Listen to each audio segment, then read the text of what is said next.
right. So here we are again. Another loss for the Bengals. And things are not looking better. It's not even like they're showing really any kind of improvement. Very, very sad times here in Bengals Nation. My name is Matt Minich, here for Orange and Black Insiders Bengals Chalk Talk. So thank you for joining me today. As those of you on YouTube looking at my face have probably already figured out, this is going to be a bit of a different type of episode. And frankly, I love watching film. I love talking about film, breaking things down. And from a coaching perspective, you love that because you're seeing a path. You're seeing a way to get better. You're seeing how to improve. And that's the type of stuff I live for. And I'm up at like 5 a.m. every day watching film and looking at things from a coaching perspective. How can we win in this scenario? And that's the difference for me and people who look at it from a GM perspective. How do we build this team? I look at how do we survive with what we have, and how do we thrive? How can we win games with what we have? And there are ways to do things. And there are definitely a lot of correctable issues that this team has, and this team is they're not getting better. They need to be showing some signs and getting better. And I understand the roster issues, particularly on the offensive line. I get it. I get the quarterback issue. I get the depth issues, all of that. But you can do better. And that's what I want to see out of this coaching staff is, can they do better? Can they do something with what they have? Because at the end of the day, you can build up the roster, but the coaches need to be able to. They're going to be able to have to overcome better teams at some point. So this is practice for that. So figuring out a way to win, but also figuring out a way to get better. And a lot of the guys that are on this roster right now, hopefully, are going to be the core of a better Bengals team at some point. Hopefully this isn't a 10-year project. I don't think many of us will be around at that point. They're already losing fans. But we got to see more out of this coaching staff, to validate that they are the ones to fix this thing, get this thing turned around, and that they are deserving of being the group that gets that number one overall pick, and that top quarterback presumably they're going to take. And then you're not wasting a year of Joe Burrow, of Tua on bad coaching and people that are going to set them back. So not good right now. They are not getting better. They should be getting better. They should be able to focus on some areas. They should be able to improve. Not getting better overall. And the offense is particularly bad. Now, again, I get the problems, particularly bad. Yeah, the defense is bad too. But you hired Zach Taylor. Okay, you didn't go out and hire an experienced college head coach. You didn't, look for Mike McCarthy. You didn't hire, a long-time assistant who's been around success and is an expert leader, expert team builder. You hired a young guy who had exposure to a innovative new offense. And we should be seeing some signs of that, and we are not. And that is a major problem. And I think people talk, well, there's a learning curve. He hasn't really been a play caller. Okay, be a play caller, though.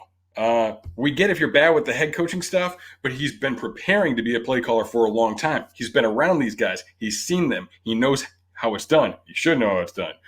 So if that's why you hired him, if that's what you brought him here to do, he needs to be doing those things.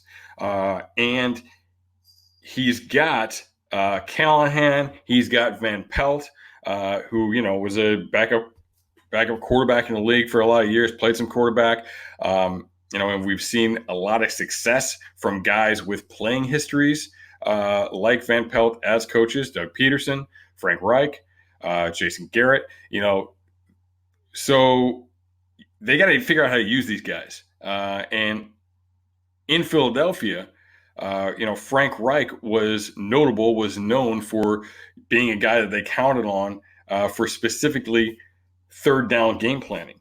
Um, so these guys should be kind of sharing that role a little bit, and in that light, focusing on different things, having those conversations, and with really two coordinators with Callahan and Taylor, and then another experienced guy like Van Pelt around. They should be able to do more. And it bugs me because there's play calling and there's game planning. So play calling, things change on the fly. You need to be able to adjust in games. That was one thing Marvin Lewis was terrible at, and the Bengals were bad at when they had Lewis. But you can game plan, and you can game plan for situations and for openers, or a script. Some call it. And you should be able to have something pretty solid there. Now, things change in game. Teams are going to come out. They're going to run something a little bit different. They're going to run something you're not expecting. So you have to be able to adjust. But especially when you're the Bengals and you're not that good, all right, teams aren't going crazy game planning for you, right?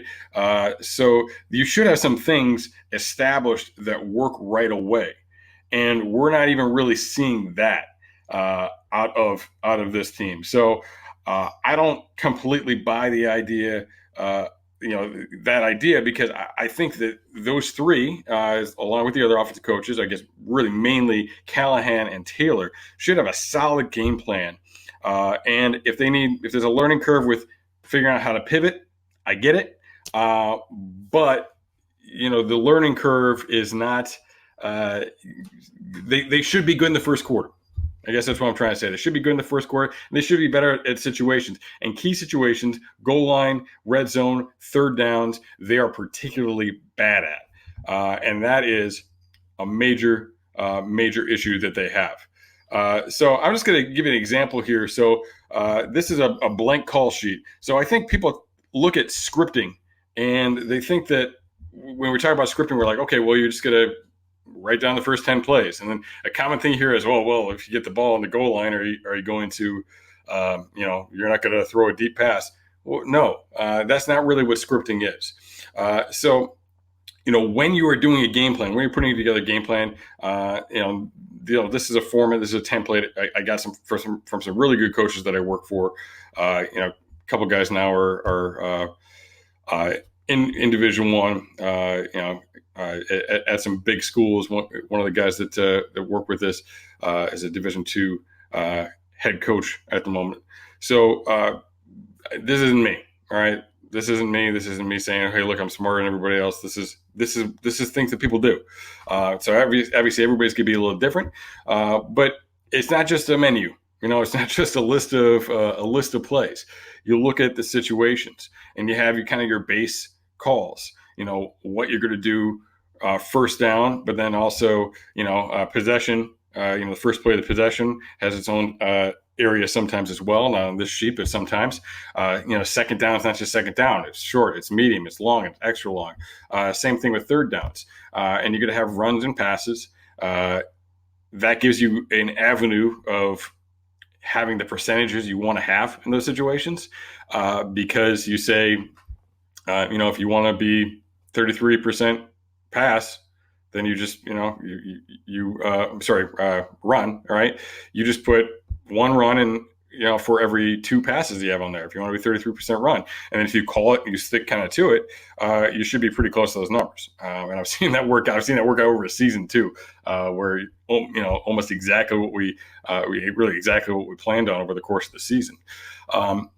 So breaking this down and looking at it, you break it down. It's not just types of, it's not just run pass. It's types of pass. Screens have its own category, and then you kind of plug these things into different situations. So along with that, you have plays you want to run after a turnover. You have your specialty plays. All right, so your trick plays. You kind of got to get a feel for when you want those most of the time. Although, sometimes you'll plug them into certain situations.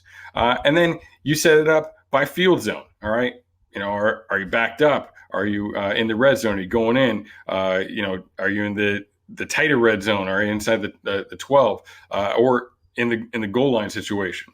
And right now there was the little pick play they ran to Eifert this weekend was pretty good, but for the most part we've seen the same little sneak Joe Mixon out into the flats play. We've seen him score twice on that, which would be fine if they were scoring more. But you'd like to see more plays, better play design, and you're really planning for that situation. And plays that come off of it, too, because now teams have seen it twice. So there should be something that comes off of that, works off of that, and takes advantage of how they might react to jumping Mixon, sliding somebody else behind him, running back the other direction, whatever it is, a throwback. Lots of different situations. So you plan for 2-point, you plan for 2-minute drive, and you plan for all those different field zones in addition to kind of your base play calls. And then there's the openers. So again, when we talk about scripting, like that's what I would call openers. All right, and it is not just I want to run these 10 plays. All right, it's first play of the game is pretty much set. As long as you get it into a normal part of the field, you're not down in the red zone or something like that. It's pretty much set. You know what you're going to go in there with. But outside of that, what are you going to run on second down? It comes down to what the down and distance is. All right, is it a second and short? Is it a second and long? They're going to be different play calls. Same thing on third down. And really, you can script that out, and you can stick with that for a good portion of the first half potentially. And then as things start to change, you change. You always have places to pivot to. You have, what I call an answer book. So you've got to have enough of an understanding of your offense to know how teams might try and counter the things you're trying to do. And then what are the plays that you can do off of that? Right? It's kind of the same thing I talked about with having a play that runs off of the Joe Mixon play. So you need to be able to have a good script and then an answer book and a place to really pivot to from that. So what I'm getting at here is those situations, we should have some better options for those situations. We should be seeing strong openers because, it's new for Zach Taylor to call plays. Yes, it is new, with Callahan, with working with those guys. It's new for him to be the head coach and have all these other responsibilities. But he can sit down on Monday with Callahan and all the other offensive assistants, and they can come up with a game plan, and they can say, this is the first play of the game. This is the first second and long. This is the first third and long. And they can go through it. So that's really what you want to do there. All right. Now, there's other things, part of what you do with your opener is to see what teams are going to do. If you haven't seen empty, you haven't seen how they defend empty, you might call a play out of empty just to see how they line up to it. If you're not comfortable with it, you motion the back end of the backfield and you run a zone read because you feel comfortable with that. You know what they're going to do in that situation. So that's kind of the default is if you don't know what they're doing, you call a zone play that you have a lot of adjustments to. And then, you figure out how to make those adjustments. And then, the guy up in the box is drawing it up. He's seeing what the defense is doing, communicating down to the field. And then they're coming up with a plan. It's like, okay, well, they're running this. So perfect. That's exactly what we want. Or they're running that. I don't like that. We're going to pivot, or we're not going to run the formation again. So a lot of different areas you can go with that. And what I'm trying to get at is there's no excuse here. I think we're excusing too much of what's going on here. Figure out a plan to deal with the offensive line. Figure out a plan for the limitations you have. And again, you should have a strong initial plan because you do that on Monday. You do that on Tuesday. And then you practice that stuff all week. All that stuff that you put in the game plan, you should have set times in practice when you're running those plays. And yes, when you start going a little bit off script, when you start having to adjust, there's a learning curve with that. I get that. Absolutely.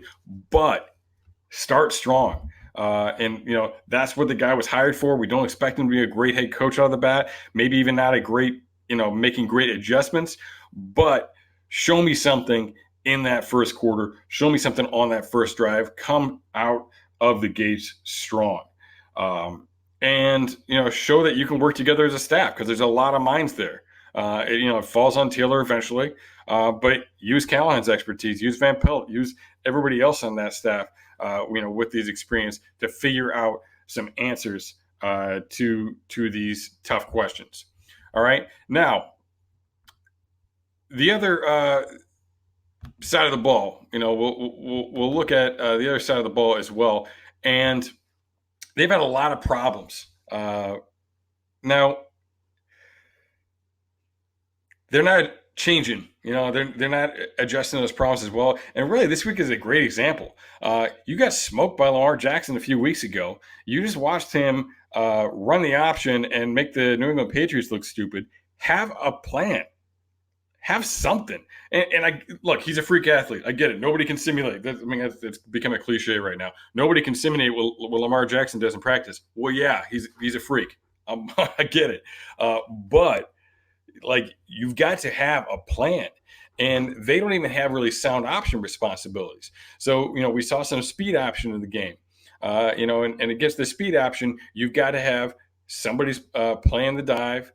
Excuse me, there's no dive. Somebody's playing the quarterback, somebody's playing the pitch. And we've seen the defensive end just kind of floating in space, not really clearly knowing what he was doing. And that's a big time problem. And then, it looked like really they had no pitch player in those situations as well. So big time issues with that. And then we get into the zone read as well.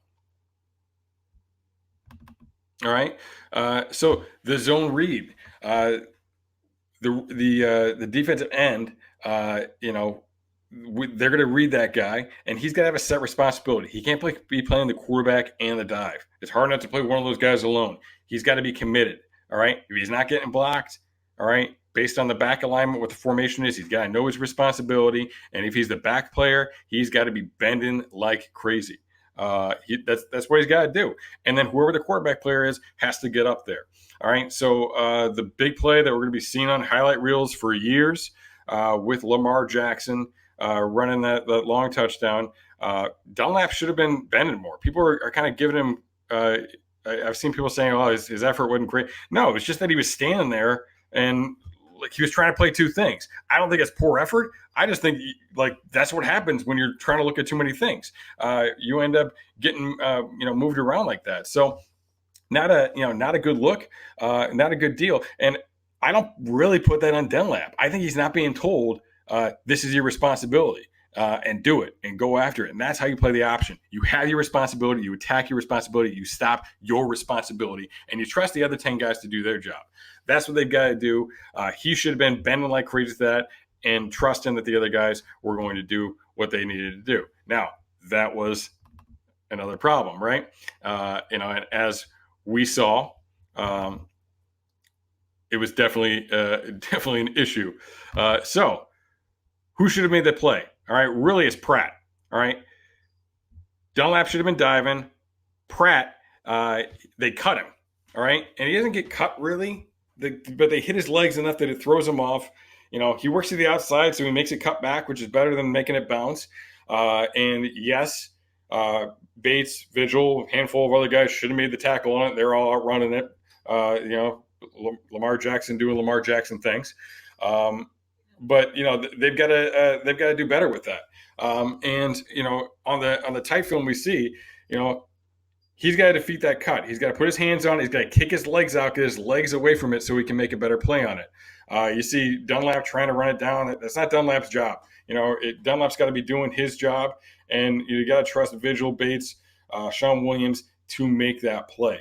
All right. So this is kind of a microcosm, like a miniature version of all the other problems that the Bengals have. Because it's about playing assignment football, especially on defense. And really, any young coaches out there, anybody who wants to be a football coach, learn triple option. It makes everything else make sense. All right, it really does. Learn from somebody that's good. Learn how to defend it. I couldn't run it. I don't understand all the adjustments that are in that, but I learned how to defend it from some really smart people, and it makes everything else make sense about football, but about defensive football in particular. And guess what? RPOs, those are triple option plays. All right, zone read, zone triple, speed option. These are all triple option plays. That once you understand that offense, you're going to understand those things too. So all this modern, this modern offense stuff, it's all been around for years. You got to go back and look at the old time stuff and understand that. But look, the idea is they don't know. All right, they don't know what they're doing. They're not playing good assignment football, and defending triple option is the best way to kind of get yourself on board for that. And they can't do it. All right, they're not doing it at all. So overall, right? Again, this team's not getting better. Hey, they ran the ball right. Well, they didn't really run the ball right. They just ran the ball enough that they got some yards on it. There were a couple of decent plays, but I think Mixon actually averaged 3.8 yards. That's not great. It's better than like 1 yard that he's averaged sometimes, but it ain't great. And I get the issues personnel wise on those things, but look, play better assignment football. Know your role, execute your role. And when you have a bad team, when you have a losing team, that's what it's about. It's about getting down to basics and understanding these things. And they're not doing this stuff. So I have some serious frustrations with this coaching staff. And even if there are some major roster moves, I'm wondering, what these guys are going to do in the future. I want to see more out of these guys to feel comfortable moving forward. And I'm the ultimate optimist. I'm always, anything that happens, like I said, I look at things from a coaching perspective, not a GM perspective. So whenever something happens, even if I'm not happy about it, I'm always looking at, all right, well, how do we win now? Because you got to control what you can control. And as a coach, that's how I knew, that's what I knew how to control. But you're not seeing that out of these guys. So very frustrating. Hoping to see some more in these last few weeks. We've got a little buffer for the first round pick. Washington plays the Jets next week, and if Washington gets to 2 wins, then we can survive a win and still have that number 1 pick. But you want to see some positives, even if it's not wins, just getting better, just starting to understand assignments, starting to gel a little bit. I've heard people say, well, Zach Taylor hasn't lost the team. I'm a little concerned that he hasn't lost the team. You don't want him to lose the team, but I would love to see some guys who are pissed off at him. People shouldn't like him because the way they're playing, he should not be nice in that building. All smiles, talking to the press, but he should not be somebody that team likes, because he should be riding them hard when you're sitting there at 0-9. And maybe that's not his personality, but that to me, it's a bit of a concern that they might like him too much, because it's not about being liked. It's about being respected, and it's about having a path. So hopefully they're still buying in, but they shouldn't be friends. They shouldn't like him at this point. They should like him later when he gets them winning games. All right, so thank you for joining me here on this somewhat unconventional version of Bengals Chalk Talk. Hopefully brighter days in the future, but right now, definitely tough to see it. And we will keep chugging, keep looking for answers, keep looking for ways and talking about ways that they can get better week in and week out. And also through the NFL draft. And eventually we'll start talking about free agents and moves like that they can make. So stay with me. Stay with this team. I went through the 90s. Some of you been around longer than me. Some of you weren't there in the 90s. But I survived. We had some better days. Not as good as we would have liked, but we did have some better days. Marvin Lewis, who we all talk about with disdain now, he was kind of the savior back then. So hopefully making some moves, doing some things, and hopefully seeing some positives in these last 7 weeks. Fine. They don't win a game. All right, I'd like to see them win a game, but I get it. I get the big picture. I get the long game, but we need to see some positives because 0-16. How do you bring a coach back that does that? I mean, I said it about the Browns. Like, why are you bringing back the 0-16 guy? You got to figure it out. You got to have better answers to that because this game isn't always easy. you got to have answers. You got to be able to figure out that's your job as the coach. You're not the GM. You're not bringing in the players. All right. You didn't buy the groceries, but guess what? You got to make a beautiful, beautiful dinner anyway. So comes back to the old do your job mantra, right? That's what triple option is all about. That's what coaching football is all about. So once again, thank you for joining me, and we will be back here every single Thursday on YouTube. Also, available for download, where we have some great guests. So make sure you are checking back every week, and go Bengals.